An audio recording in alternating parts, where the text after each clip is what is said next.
Welcome and warm Pacific greetings to you all. My name is Isabella Ieremia. I'm in my final semester of my Law and Arts degree here at the University of Auckland in Tamaki Makaurau. And I am a proud Afgasi Samoan woman. My family hails from the villages of Matautu and Whalealili. We're going to have a session today with Judge Malosi. Judge Malosi was the first Pasifika female to be appointed as a judge here in Aotearoa back in 2002, and she was appointed to the family court. She now resides in Pōneke as the National Executive Judge of the District Court, which we will hear about very shortly. In terms of how you've got into where you are today, did you always know you wanted to be a lawyer?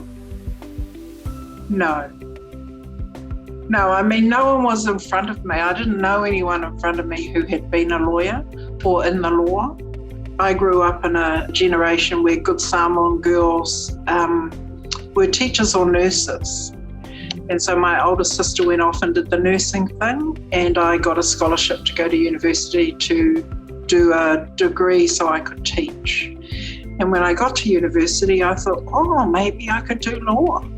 Maybe that might be something for me, but didn't have the confidence to start it straight away. So did a BA in history, which I thoroughly enjoyed, and then started law. So I think your generation and the generation of those students who are online, you might have grown up thinking, I want to grow up and be a lawyer, but certainly brown women in my generation didn't speak that into existence and weren't even exposed to that until we got to university.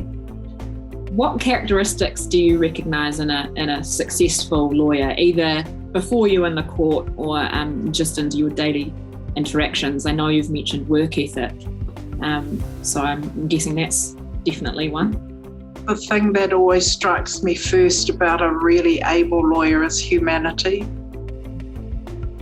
Humanity in the way they interact with their colleagues, humanity in the way they treat their clients, how they treat judges, how they respect everyone around them. That really shines through, and I think with humanity comes humility as well, is that some of the best lawyers I've seen have been the brightest and the smartest, but the most humble, that are not about drawing attention to themselves, but are really adept about drawing attention to their client's plight.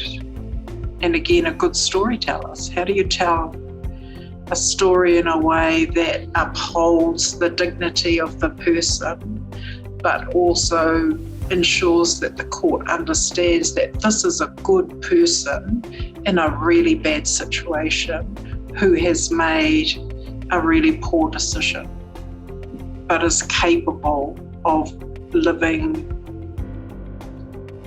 the life that they want to live if they have the supports in place. There's quite a good question here that leads on from that discussion, and one that I also have asked myself at many times throughout law school, which is, should sensitive and empathetic people with a strong sense of morality and justice still pursue the law? There is an idea that... 100%.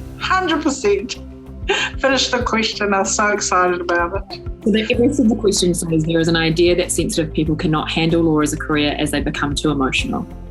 What do you think? You ask yourself what you think you would need in a lawyer if you were really up against the wall.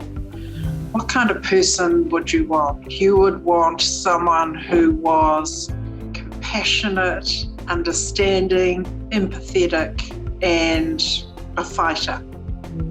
You forget about yourself in the moment. Like, you're going to be really nervous going into court and, oh my gosh, I'm just not cut out for this and I can't do it. And it's like the switch goes on when you're in court and it's all on you and someone's relying on you. It's like, nah, I'm there. I got this, I'm there. And it's pretty amazing to walk out of court and think, who was that? Damn, she's good.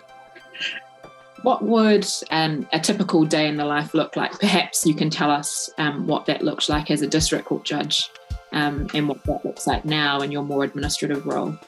It's not for the faint-hearted being a district court judge because of the volume of work you can see in any one day, the complexity of some cases, not always legal complexities. If you think about some of your friends, to those students who are online, if you think about their daily lives, possibly your own daily lives and how complex that might be, and then you throw that into a justice system because something's happened that needs to be worked out. Not all of the answers lie in the law, and I think that's where the law is pretty exciting, because the law sets the parameters, but the solutions are often way outside of the law.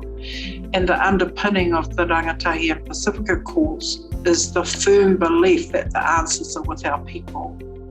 The answers are within our families.